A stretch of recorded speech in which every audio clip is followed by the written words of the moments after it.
What is version control system?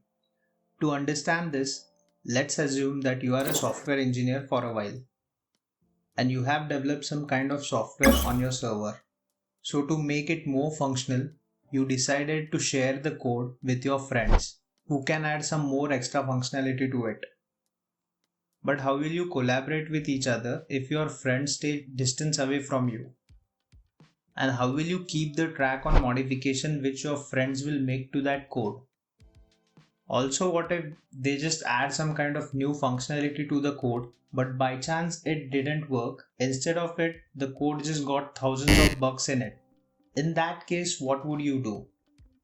So in such cases, version control system will be a good option for you. Alright, let's see the advantages of using version control system. Using version control system, developers can work together on the same code.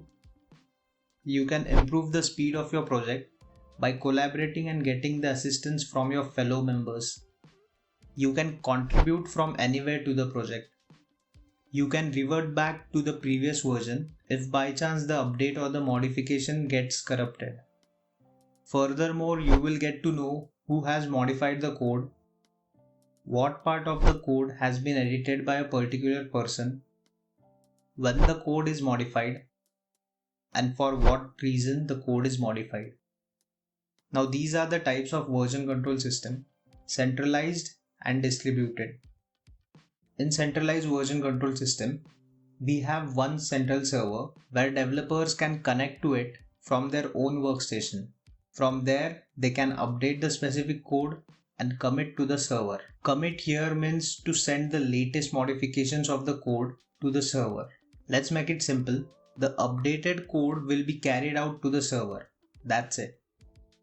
In distribution version control system, each and every member who is working on a particular project has a local repository, or you can call it as a copy of the project, to their own servers. So updates or the changes made in the code will be first committed to the local repository, and then you need to push them in order to make them visible on the central repository. Similarly, when you update, you do not get other changes unless you have first pulled those changes into your repository.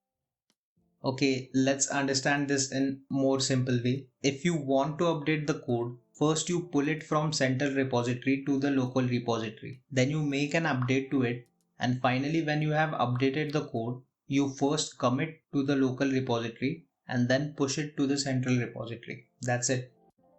Now can you guess what would be a drawback for a centralized version control system? While working with centralized version control system, suppose by chance if there is any kind of failure in main server, then the members who are working for the project won't be able to save the changes. Also, if the central record gets corrupted, the entire record can be lost.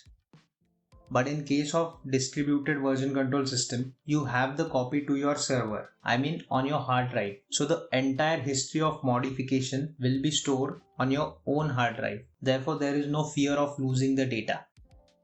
Alright, here are some few questions which are mostly asked on this topic for interviews.